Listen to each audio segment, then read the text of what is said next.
5 सोचता रहता था कि कब यह जगह छोड़कर आजादी की सांस लेगा। समय के साथ साथ डेविड का उस फीमेल क्रिएचर के साथ एक अजीब सी दोस्ती बन गई थी। डेविड को उसके लिए अब बुरा लगने लगा था। अब उसे समझ आया कि अपने लोगों को छोड़कर अकेला रहना कितना मुश्किल होता है। शायद वो क्रिएचर भी कुछ ऐसा ही महसूस करती थी। डेविड ने उस क्रिएचर को एक नाम भी दिया, अनारियस। इसी तरह से दिन गुजरते गए और फिर एक दिन उन्होंने देखा कि इन क्रिएचर्स के अटैक्स धीरे धीरे कम हो रहे हैं। डेविड सोचता है शायद सर्दियों में वह कहीं और चले जाते हैं, या फिर शायद उन्हें समझ आ गया था कि इन दोनों से लड़कर कुछ हासिल नहीं होगा। लेकिन क्रोनर ने उससे कहा कि ऐसा बिल्कुल नहीं है, वो फिर से अटैक करेंगे। अब वो अपनी संख्या बढ़ा रहे हैं। कुछ और दिन ऐसे ही गुजर गए। एक रात डिनर के बाद क्रोनर और डेविड ने टाइम पास के लिए चेस खेलना शुरू किया। लेकिन यहीं पर क्रोनर से एक बड़ी गलती हो गई। वह दोनों खेल में इतने उलझ गए कि लाइट हाउस की लाइट्स ऑन करना ही भूल गए।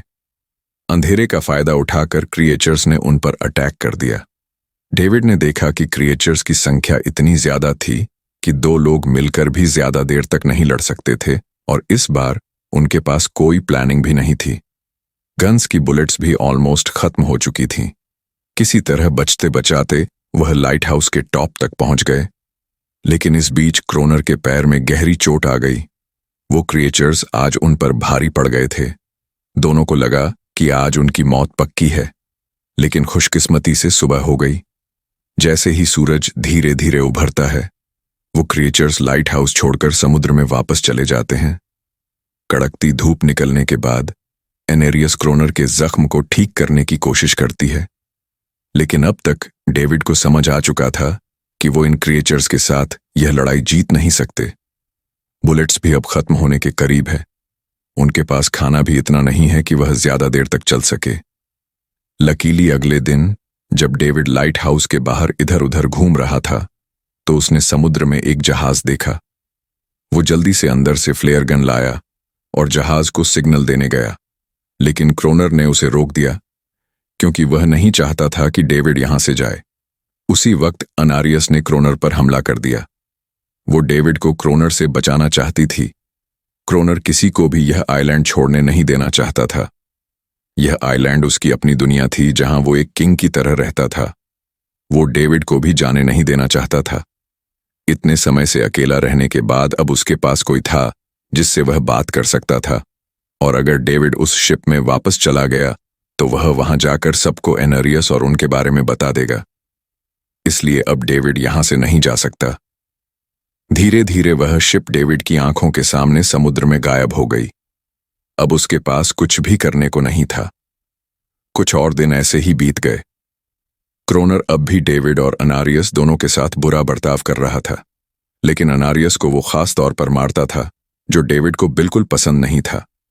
एक दिन डेविड ने अनारियस को एक छोटी टॉय बोट गिफ्ट में दी, जो उसने किसी मछली की हड्डी से बनाई थी। लेकिन जब अनारियस ने उस बोट को देखा, तो वह डेविड को आइलैंड के एक ऐसे कोने में ले गई जहां सचमुच एक असली बोट रखी थी। जब डेविड ने इस बोट के बारे में क्रोनर से पूछा, तो उसने कहा, हाँ, उसे पहले से पता था कि आइलैंड के इस हिस्से में एक बोट है। 6 क्रोनर कहता है कि कुछ लोग इस आइलैंड तक बोट के जरिए अपनी जान बचाने आए थे, लेकिन सुबह होने से पहले उनमें से कोई भी जिंदा नहीं बचा। सबको इन क्रिएचर्स ने मार दिया। वो सब शिप में गोला बारूद ले जा रहे थे, लेकिन समुद्र में आए तूफान की वजह से उनका शिप इसी आइलैंड के पास डूब गया। यह सब सुनते ही डेविड के दिमाग में एक आइडिया आया। उनके पास एक डाइविंग सूट जैसा कुछ था। डेविड ने कहा कि अगर हम दोनों में से कोई उस सूट को पहनकर समुद्र के उस हिस्से में जाए जहां वह शिप डूबी थी, तो हो सकता है उन्हें कुछ बुलेट्स या डायनामाइट मिल जाए, जिससे इन क्रिएचर्स से लड़ना आसान हो जाए। लेकिन क्रोनर ने इस बात को मानने से इनकार कर दिया। पर डेविड अपनी जान को खतरे में डालकर यह काम करने को तैयार था। कुछ और दिन ऐसे ही गुजर गए। डेविड और अनारियस के बीच एक गहरा कनेक्शन बन गया। डेविड उसे पसंद करने लगा था। इन दोनों को रोमांस करते हुए यह सब क्रोनर ने चुपके से देख लिया। क्रोनर को लगा कि अनारियस उसे छीन जाएगी, इसलिए डेविड को रास्ते से हटाना पड़ेगा। अगले दिन क्रोनर खुद डेविड की बात मानने को तैयार हो जाता है। वो डेविड से कहता है, ठीक है, तुम सूट पहनकर नीचे पानी में जाओगे और वहां ढेर सारा RDX कलेक्ट करोगे, फिर मैं तुम्हें बोट से ऊपर की तरफ खींच लूंगा। लेकिन क्रोनर का असली इरादा कुछ और ही था। वो चाहता था कि डेविड उसकी मदद से समुद्र के नीचे रखे डायनामाइट के बॉक्सेस वापस सरफेस तक ले आए और उसके बाद उसे वहीं समंदर में अकेला छोड़ दे ताकि वह क्रिएचर्स उसे मार दें। इस तरह डायनामाइट भी उसके पास आ जाएगा और अनारियास फिर से उसकी गुलाम बन जाएगी। वो दोनों बोट में बैठकर उस जगह पहुंच गए जहां शिप पानी में डूबा था। डेविड ने डाइविंग सूट पहना और समंदर के नीचे उतर गया। नीचे जाने के बाद डेविड ने देखा कि शिप पूरी तरह तबाह हो चुकी है, लेकिन उसकी किस्मत अच्छी थी कि उसे कुछ डायनामाइट के बॉक्स मिल गए। लेकिन तभी अचानक कुछ क्रिएचर उसके सामने आ गए। क्रिएचर्स को देखते ही डेविड घबरा गया और नीचे गिर पड़ा। वो ड्राइविंग सूट इतना भारी था कि वह हिल भी नहीं पा रहा था और डेविड क्रोनर को ऊपर सिग्नल भी नहीं भेज पाया। क्रोनर को लगा कि शायद वह क्रिएचर्स डेविड को मार चुके हैं, लेकिन असल में वह तो सिर्फ 2 छोटे बच्चे थे। डेविड ने जैसे तैसे करके अपना डाइविंग सूट वहीं छोड़ दिया और ऊपर सतह तक खुद को पहुंचाया। उन्हें वहां कुछ पुराने बॉक्स मिले जिनमें डायनामाइट था। इसके बाद यह दोनों काम पर लग गए। उन्होंने लाइट हाउस के आसपास 2 लेयर्स में डायनामाइट बिछा दिया ताकि जब अगला हमला हो तो वे मॉन्स्टर्स को एक ही बार में खत्म कर सकें। कुछ महीने बीत गए और बर्फबारी का मौसम आया, लेकिन एक बार फिर वो क्रिएचर्स गायब हो गए। अचानक से अटैक बंद हो चुके थे, जैसे क्रिएचर्स को खबर मिल गई हो कि उनके लिए जाल बिछाया गया है। इसीलिए अब वह अटैक नहीं कर रहे थे। क्रोनर को लगा कि शायद एनारियास ने उन क्रिएचर्स को खबरदार कर दिया है, जिसकी वजह से वो एनारियास पर जुल्म करने लगा, लेकिन डेविड ने उसे रोक लिया। आखिर में दोनों ने मिलकर एक नया प्लान बनाया लाइट हाउस का मेन गेट खुला छोड़ने का, ताकि जैसे ही वह क्रिएचर्स पास आए डायनामाइट से उन सबको उड़ा दिया जाए। डेविड ने चालाकी से काम लेते हुए एनारियास को लाइट हाउस के टॉप पर चीखने को कहा। एनरिस की आवाज सुनते ही सभी क्रिएचर्स गुस्से से भड़क उठे। क्रिएचर्स ने जब देखा कि लाइट हाउस का मेन गेट खुला हुआ है तो उन्हें लगा कि यह सात अच्छा मौका है एनारियास को छुड़ाने का, लेकिन असल में यह उनके लिए एक चाल थी। कुछ ही देर में वह क्रिएचर समंदर से बाहर निकलने लगे। वे सीधे मेन गेट की तरफ बढ़े और अंदर घुसते ही डेविड पर हमला कर दिया। डेविड भी हिम्मत दिखाता है और क्रिएचर से जान छुड़ा लेता है। जैसे ही वे सभी क्रिएचर लाइट हाउस के पास पहुंच जाते हैं तो क्रोनर डायनामाइट का लीवर दबा देता है, लेकिन ब्लास्ट नहीं होता। असल में डेविड ने उसका कनेक्शन खोल दिया था और क्रोनर उसे दोबारा लगाना भूल गया था। डेविड तुरंत ऊपर भागता है और डायनामाइट का वायर जोड़ना शुरू करता है। तब तक वह क्रिएचर्स लाइट हाउस पर चढ़ने की कोशिश कर रहे होते हैं, जिन्हें सिर्फ अकेला क्रोनर रोकता है। जैसे ही कनेक्शन पूरा होता है, डेविड पहला लेयर उड़ा देता है, जिससे कई क्रिएचर्स ब्लास्ट में खत्म हो जाते हैं। लेकिन अभी भी काफी मॉन्स्टर्स लाइट हाउस पर हमला करने के लिए तैयार होते हैं। इस वजह से क्रोनर दूसरा लेयर भी ब्लास्ट कर देता है। दोनों उस जोरदार धमाके में बेहोश हो जाते हैं। अगली सुबह जब दोनों होश में आए तो उन्होंने देखा कि एनारियास वहां नहीं थी। ब्लास्ट में चारों तरफ मरे हुए क्रिएचर्स पड़े थे। क्रोनर उन सबको मार रहा था जो जख्मी हालत में जिंदा बचे थे। तभी डेविड की नजर उनमें से एक के गले में लटके एक नेकलेस पर पड़ी। उस क्रिएचर को तड़पता हुआ देखकर डेविड को उस पर तरस आ जाता है और उसे अपनी गलती का एहसास हो जाता है। जिन क्रिएचर्स को वह अब तक खूंखार समझते आए थे, वह भी इंसानों की तरह थे, सिर्फ बोल नहीं सकते थे। लेकिन क्रोनर के लिए यह सब बेकार बातें थीं। उस दिन के बाद वह क्रिएचर्स फिर कभी अटैक नहीं कर पाए, लेकिन हर दिन समंदर के किनारे से रोने की आवाजें आती थीं। डेविड को अब तक नहीं पता था कि उन्होंने कितना बड़ा नुकसान कर दिया था। कितनी फैमिली टूट गई, कितने बच्चों ने अपने लोग खो दिए, सिर्फ एक गलतफहमी की वजह से। अगले दिन डेविड ने समंदर में उन क्रिएचर्स के कुछ छोटे छोटे बच्चों को देखा, वो सब जिन्होंने अपने परिवार खो दिए थे। डेविड ने पत्थरों का एक गोल सर्कल बनाया और उसके बीच में वह छोटी टॉय बोट रख दी ताकि एनरिस उसे देखकर वापस लौट आए।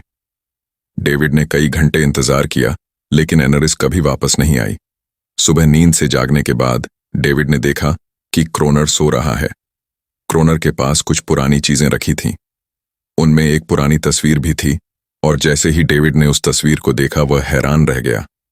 वह लड़की जिसका फोटो उसने पहले दिन पुराने ऑफिसर रॉबर्ट की डायरी में देखा था, वह कोई और नहीं बल्कि क्रोनर की पत्नी थी और फोटो में क्रोनर उसके साथ खड़ा था।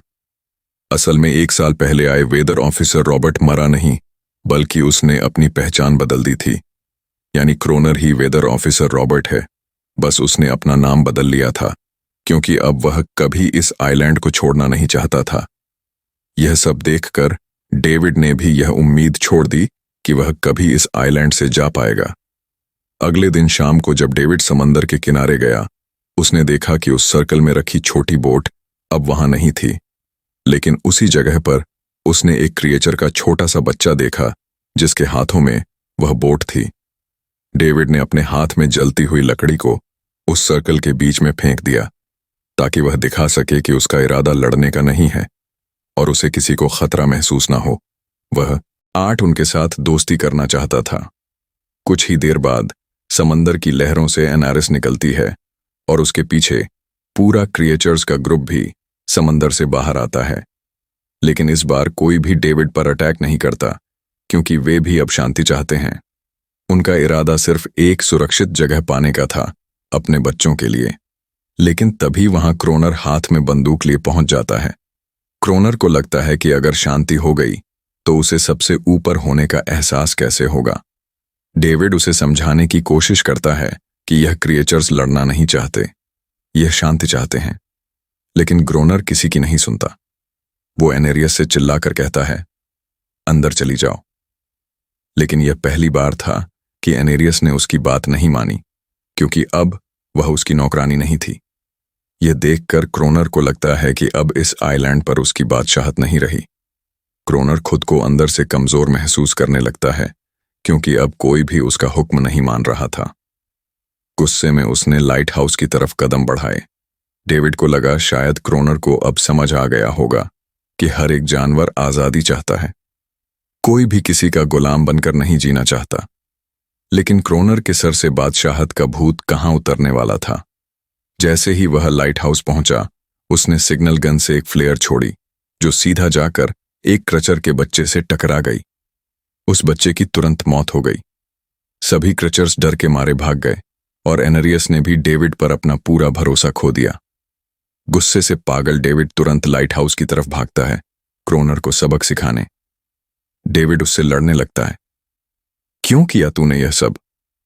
ये लोग तो बस शांति चाहते थे। लेकिन क्रोनर इतना हिंसक हो चुका था कि उसने डेविड को मारने का फैसला कर लिया। वह हाथ में लोहे का रड लेकर जैसे ही डेविड पर वार करने जा रहा था, डेविड ने उसे उसके असली नाम से पुकारा और कहा, रुक जाओ रॉबर्ट, तुम खूनी नहीं हो। यह सुनकर क्रोनर एकदम रुक गया। असल में रॉबर्ट ऐसा इंसान कभी था ही नहीं। इस आइलैंड पर आने के बाद अकेले रहने की वजह से उसकी मेंटल हेल्थ बिगड़ चुकी थी। अकेलापन, अपनी पत्नी की मौत और गहरा डिप्रेशन, इन सब ने उसे ऐसा बना दिया था। वह असल में कोई किलर नहीं था, वह एक अच्छा इंसान था। क्रोनर को एहसास हुआ कि यह क्रिएचर्स कभी लड़ना नहीं चाहते थे, वे बस शांति चाहते। ग्रोनर ने उन्हें सिर्फ इसलिए मारा ताकि वह खुद को पावरफुल दिखा सके और अब ग्रोनर को अपनी गलती का एहसास हो चुका था। इसीलिए उसने खुद को उन क्रिएचर्स के सामने सरेंडर कर दिया और कुछ ही पलों में उन्होंने उसे मार दिया। डेविड लाइट हाउस के अंदर खुद को लॉक कर लेता है। समय ऐसे ही बीतता चला जाता है और 1 साल बाद आइलैंड पर एक गवर्नमेंट अफसर आता है। साथ में एक नया वेदर ऑफिसर भी होता है। अब नए गवर्नमेंट अफसर ने इस आइलैंड पर वेदर मॉनिटर की ड्यूटी करनी थी। जब कैप्टन पिछले अफसर के बारे में डेविड से पूछता है तो डेविड भी वही बात करता है कि वह पानी की तरफ गया था लेकिन कभी वापस नहीं आया, और वेदर ऑफिसर को भी लगता है कि डेविड ही ग्रोनर है। डेविड ने भी उनकी इस गलतफहमी को ठीक नहीं किया। वह चुपचाप बालकनी पर गया और खड़ा हो गया बिना कुछ कहे, क्योंकि अब वह भी इस आइलैंड को छोड़ना नहीं चाहता था, बिल्कुल क्रोनर की तरह। इसी दौरान एनेरिस भी अपने परिवार के साथ खुश थी। अब उन्हें किसी क्रोनर जैसे आदमी का डर नहीं था। अब वे आइलैंड पर भी और समंदर में भी आजादी से जी सकते थे।